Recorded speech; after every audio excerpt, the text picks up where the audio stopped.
las luciérnagas, y también de su opuesto, la oscuridad.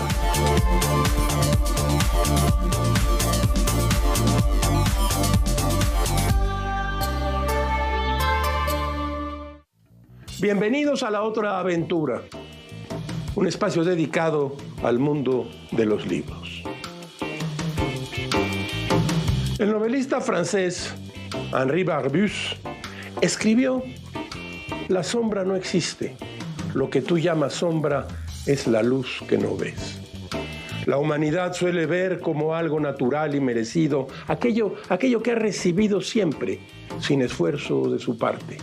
El agua, los frutos de los árboles, la fuerza de los ríos, el aire que respira, la luz del sol. De todos estos bienes percibimos su virtud a partir de su opuesto negativo. Es decir, percibimos más estos recursos por su ausencia que por su presencia. Usted me entiende. Si en este momento se va la imagen y se va la luz en su casa, usted extrañará la luz precisamente por su ausencia. El hombre dominó el fuego antes de ser hombre. La ciencia arqueológica y los más recientes estudios paleontológicos parecen aceptar la hipótesis que supone al Homo erectus como el extraño primate que domesticó el fuego hace alrededor de 1 millón de años. Se iluminaron las cuevas y el mono erguido, que logró dominar las llamas, pudo salir a las llanuras y asentarse protegido de los depredadores por esa magia ardiente. La humanidad alcanzó sus más altos logros civilizatorios con mínimas variaciones de ese descubrimiento prehistórico. Sería hasta el siglo XIX, cuando la necesidad cada vez más imperiosa de alargar el día y reducir la noche empezó a satisfacerse con inventos como la parafina, el queroseno, la lámpara incandescente, la lámpara de gases de mercurio y la lámpara de gases de sodio. Hoy hablaremos de fuego, electricidad y letras, un elogio de la luz y sus consecuencias.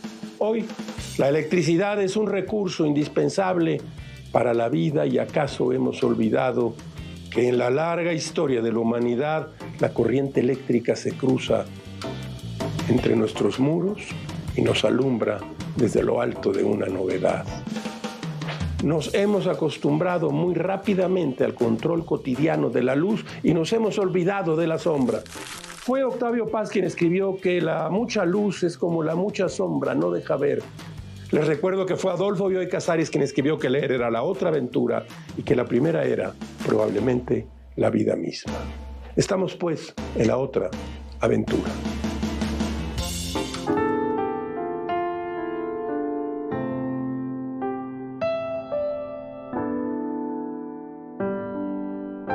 En el inicio de los tiempos, la tierra solo sabía de penumbra. Prometeo robó el fuego a los dioses, lo entregó a los hombres y cambió para siempre el destino humano. Gracias a la luz, el hombre pudo ver, pensar y construir en ausencia del sol. En la Teogonía de Hesíodo, publicado por Gredos, el mito de Prometeo explica el origen del conocimiento. El fuego no solo calienta o protege, abre la posibilidad de comprender. Prometeo fue castigado por Zeus, usted lo sabe, pero su sufrimiento no borró el sentido de su acción. La luz que entregó a la humanidad dio inicio a la historia de la razón. El mito ha sido leído como una lección sobre el poder y el límite. Prometeo representa la confianza en la mente humana, incluso frente al castigo. Cada descubrimiento repite su gesto, encender algo en medio de la oscuridad. Desde las antorchas hasta la electricidad, toda fuente luminosa conserva ese impulso original. En la tragedia de Esquilo, Prometeo encadenado, el héroe se mantiene fiel a su decisión. No ofrece disculpas y mantiene la voluntad de saber, condenado a permanecer por la eternidad unido a un acantilado rocoso donde un águila desgarra su cuerpo cada día. Su tragedia alerta a la humanidad que todo conocimiento tiene un costo. Aún así, su cuerpo inmóvil aguarda la fuerza de la claridad. El hombre hereda ese doble legado, la luz que guía y la responsabilidad que acompaña su uso. La historia del mundo puede leerse como una prolongación de ese fuego. La luz ilumina los talleres, los laboratorios y las pantallas. Esto que está usted viendo en este momento. Permite además observar y crear, pero también obliga a responder por lo que se hace con ella. Cada destello contiene la memoria de aquel primer acto de entrega. Prometeo encendió algo más que el fuego. Encendió la idea de que la claridad pertenece a quien se atreve a buscarla. La luz que trajo al mundo. Esa luz permanece en el pensamiento humano como una forma de seguir comprendiendo el mundo. El titán océano, eterno espectador de su castigo, se lo dijo. Tu difícil situación es la recompensa inevitable, Prometeo, de una lengua demasiado orgullosa. Hay un libro de Joseph Campbell, El héroe de las 1000 máscaras. Contiene no solo la historia de Prometeo, sino otras luces que a veces deslumbran y sombras entre las cuales se encuentra el conocimiento. Joseph Campbell, El héroe de las 1000 máscaras, en Atalanta.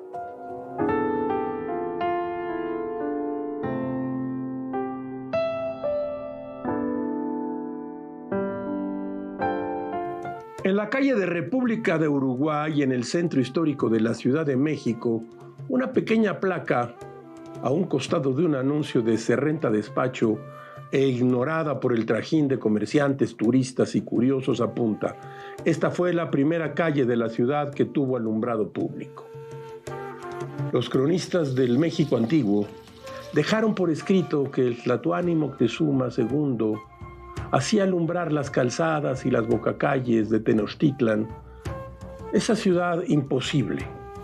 Para el forastero que la divisara de noche desde el perfil de sus montañas, tendría el aspecto de una retícula flotante.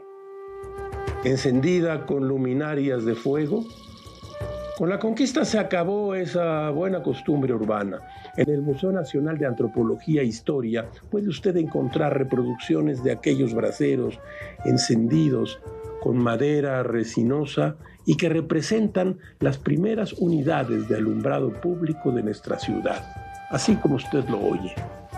La ciudad que tramaron los españoles, construida sobre ruinas, no tuvo por luz más que algunos hachones de ocote colocados en las fachadas de alguna que otra casa. La ciudad estuvo en tinieblas durante casi 2 siglos. Sería hasta 1763 cuando Joaquín Montserrat, marqués de Curitillas y virrey de la Nueva España, ordenó a los vecinos de la capital que colocaran luz dentro de los farolillos de alguna de sus ventanas y balcones. Pero poco se consiguió, solamente algunas islas de luz en un gran lago de oscuridad.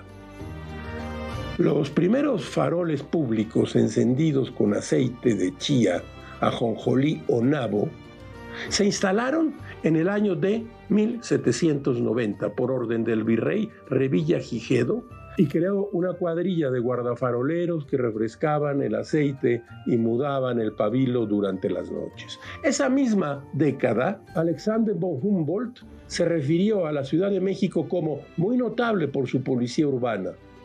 Las más de las calles tienen aceras muy anchas, están limpias y muy bien iluminadas con reverberos de mechas chatas en figuras de cintas. Esta breve historia de la luz en la Ciudad de México puede usted encontrarla aquí en la crónica del alumbrado en México de Emilio Carranza Castellanos. Es este libro. No se consigue. Deberíamos hacer una nueva edición de este libro. La luz en la Ciudad de México.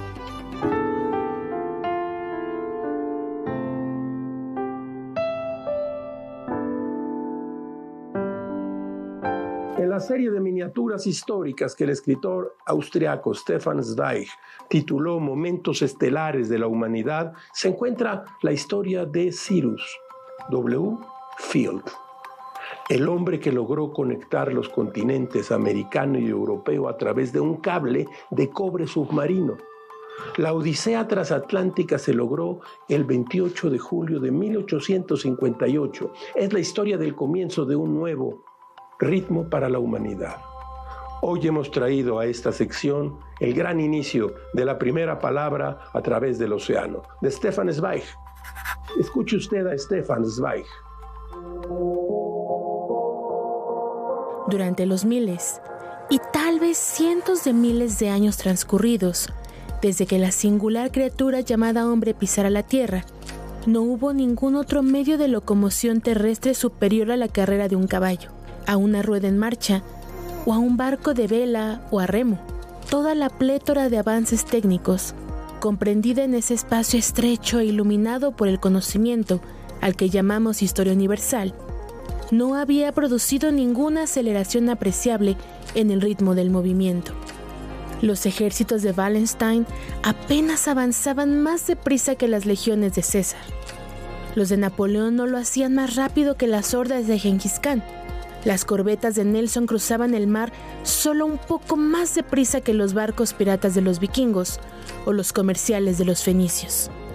Lord Byron, en sus viajes narrados en la peregrinación de Childe Harold, no superaba más leguas al día que Ovidio camino al exilio en el Ponto. Goethe en el siglo XVIII no viajaba en esencia más cómodo, más rápidamente que el apóstol San Pablo a comienzos de nuestra era. Inalterablemente alejados en el espacio y en el tiempo, los países están tan separados unos de otros en la época de Napoleón como bajo el Imperio Romano. La resistencia de la materia aún prevalece sobre la voluntad humana. Seguramente usted se ha parado alguna noche en su propia casa y caminado por un pasillo a oscuras y ha tenido que iluminar el lugar en donde usted vive y conoce de memoria del siguiente modo. Ahí descubre entonces que se encuentra bajo el techo que habita. El cineasta sueco Ingmar Bergman nació en una familia marcada por la disciplina religiosa. Su padre era el pastor de su comunidad. En el libro La linterna mágica, lo traemos aquí en dispositivo. No se enojen los enemigos de los dispositivos. Quedamos en que íbamos a traer de unos, pero también de otros. Yo, como usted sabe, prefiero el papel. En La linterna mágica, Bergman cuenta lo siguiente. Casi toda nuestra educación, la de él y sus hermanos, estuvo basada en conceptos como pecado, confesión, castigo, perdón y misericordia, factores concretos en las relaciones entre padres e hijos y con Dios. Igual que su educación, su obra cinematográfica es en cierta forma confesional. Sus personajes, como él, tienen miedo del silencio de Dios y conviven de cerca con lo sagrado y lo profano. Bergman conoció el cine casi al mismo tiempo que el dolor y el miedo. En casa eran habituales los castigos y las vejaciones. Siendo un niño, la mirada y el juicio de su padre le seguía a todas partes. Bergman asegura que aquel control no era gratuito. Dice así en sus memorias, escuche usted: la familia de un pastor vive como en un escaparate, expuesta a todas las miradas. La casa tiene que estar siempre abierta. La crítica y los comentarios de los feligreses son constantes. Los castigos y las jerarquías eran algo más que jamás se cuestionaba, dice Bergman, al recordar los azotes, el aislamiento y las palabras hirientes. Después de recibir los golpes, Bergman y sus hermanos tenían que besar la mano de su padre. A él, que le tenía miedo a la oscuridad, solían encerrarlo en un amplio ropero. Sobre esto cuenta Bergman lo siguiente: yo oía con toda claridad que algo se movía allí dentro y no estaba totalmente aterrorizado.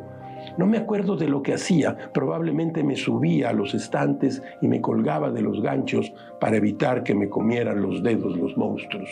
Sin embargo, este tipo de castigo dejó de aterrorizarme desde que encontré una solución. Escondí una linterna, sí, una linterna probablemente parecida a esta, luz roja y verde en un rincón. Cuando me encerraban, la sacaba. Dirigí el cono de luz hacia las paredes y me imaginaba que estaba en el cine. Bergman, La luz, la oscuridad y el cine. Hay estos dos libros magníficos. publicados en Nórdica Libros. Cuadernos de trabajo de Ingmar Bergman. Uno es de 1955-1974 y el otro es de 75-2001. Grandes obras de uno de los maestros del cine, Ingmar Bergman.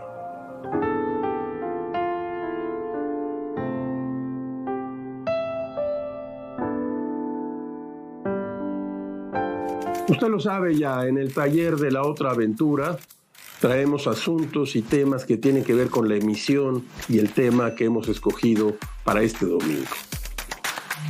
Primero que nada, Candil de la calle, oscuridad de la casa.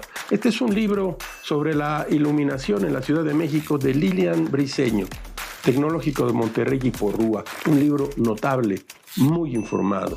Este breve libro de Vicente Monroy, publicado por Cuadernos de Anagrama, Breve Historia de la Oscuridad. Y ahora vayamos al clásico y a los clásicos. Hemos hablado aquí de Pier Paolo Pasolini y traigo en estos viejos artefactos. Yo recomendaría salir a veces de las plataformas y poner nuestras viejas películas. Aquí traigo la trilogía de Pasolini. Uno, desde luego el de Camerón, luego Los cuentos de Canterbury y luego Noches Árabes. Pier Paolo Pasolini. Hemos hablado también de Bergman y usted lo recuerda, cuando lo encerraba su padre en el ropero. Pues de ahí vienen estos tres clásicos. Confesión de pecadores, El séptimo sello, clásica de clásicas, y esta que seguro usted vio como yo la vi y quedó tocado en su corazón. Gritos y susurros. Ingmar Bergman. En el taller de La Otra Aventura.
De la mesa de novedades, mire usted lo que nos ha llegado de Grijalbo, de José Gordon, Los sueños de Patanjali.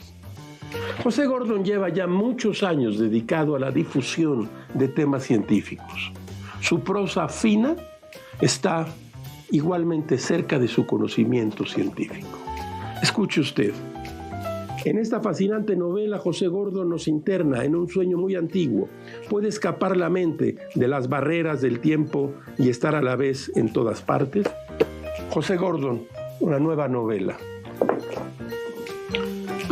Anagrama, panorama de narrativas, de Caitlin Moran. ¿Y los hombres qué? Traducción de Gema Rovira Ortega. Escuche usted a los editores. Cualquier feminista que haya dialogado ante el público sobre las frustraciones y los lastres innatos a la aventura de ser mujer, habrá tenido que enfrentarse alguna vez a la pregunta ¿y los hombres qué? Anagrama. Y este libro que es de Anagrama y que ha llegado a librerías y que yo pienso que debe contener maravillas del conocimiento y de la vida de ¿quién? De Oliver Sacks. Se trata del tomo de cartas, las cartas que escribió a lo largo de su vida. Oliver Sacks que se consideraba a sí mismo un astrónomo de la psique y un doctor filósofo, fue un humanista que ejercía de neurólogo. También un extraordinario escritor, como demostraron sobradamente sus fascinantes ensayos, y vuelve a quedar claro en esta antología de su epistolario, un tomo enorme de Oliver Sacks, Cartas, de la mesa de novedades.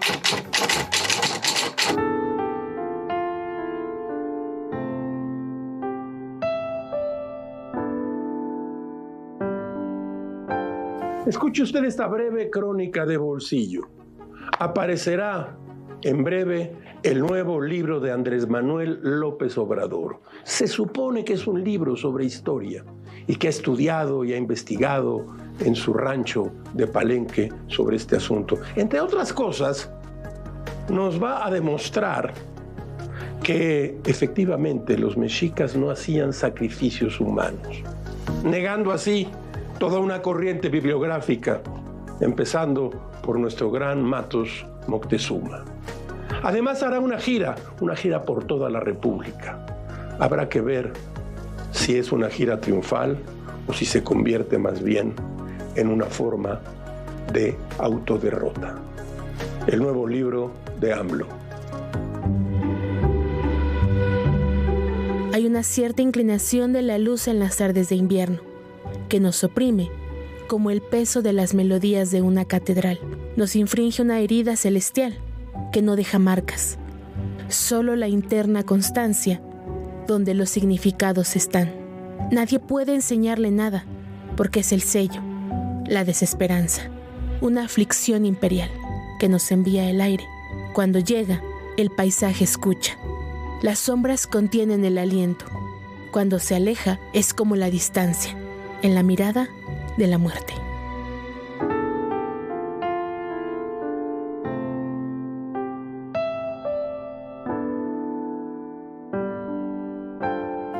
Mire usted, en un programa de televisión como este, las luces son simple y sencillamente fundamentales. ¿No sabe usted los problemas que tenemos para iluminar, para que no brillen los lentes? Sin luces se vería de este modo. Así vería usted la televisión. En febrero de 1941, Pierpaolo Pasolini se encontraba en Bolonia estudiando en la Facultad de Letras de aquella ciudad. Por entonces, el futuro cineasta y poeta se acercaba al psicoanálisis freudiano y a la filosofía existencialista, a la poesía de Hölderlin, a Giuseppe Ungaretti, a Eugenio Montale, sin olvidar, por supuesto, a Dante, la Divina Comedia. En este último libro, Pasolini debió leer a sus 19 años estas líneas que dicen: cuando el campesino que reposa en el alcor, cuando el que al mundo aclara, menos quiere ocultar su faz radiosa, mientras lanza el mosquito y ya se para la mosca, gusanitos de luz viendo está, en el valle de Vendimia y Ara, con tantas llamas vi resplandeciendo. En aquellos versos, Dante habla de las luciérnagas, pequeñas llamas donde están contenidas las almas pecadoras, insectos minúsculos que se atreven a romper con la oscuridad y la noche. Aquellos eran días oscuros. El 19 de enero, Benito Mussolini se entrevistó con Hitler en Bergdorf y el 12 de febrero de aquel año con Francisco Franco, a quien trató de convencer de participar de forma activa en el conflicto mundial. El 24 de febrero, las tropas inglesas comenzaban su reconquista de la parte oriental de África, ocupada por los italianos.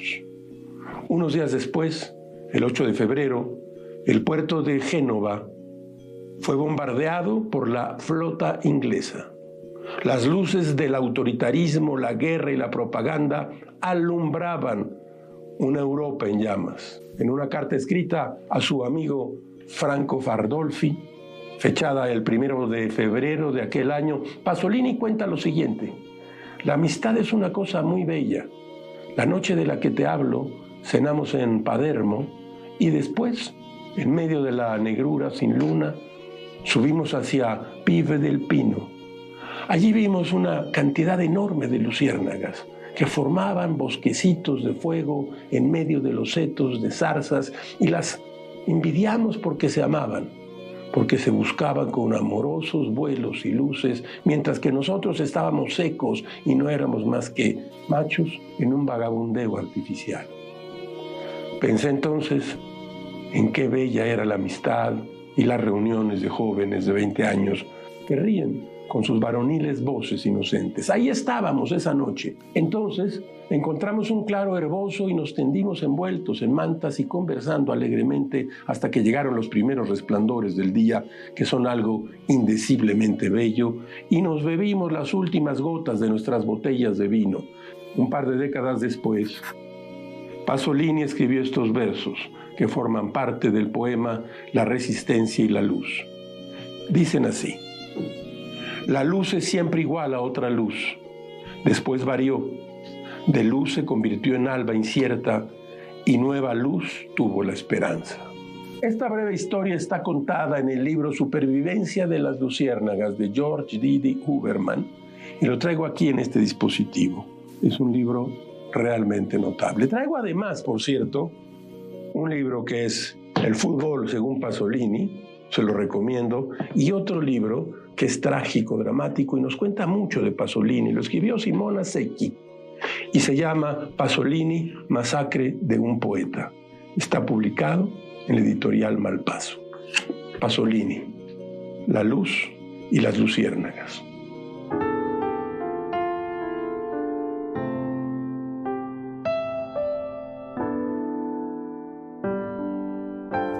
Llegamos a la frase célebre de la tarde.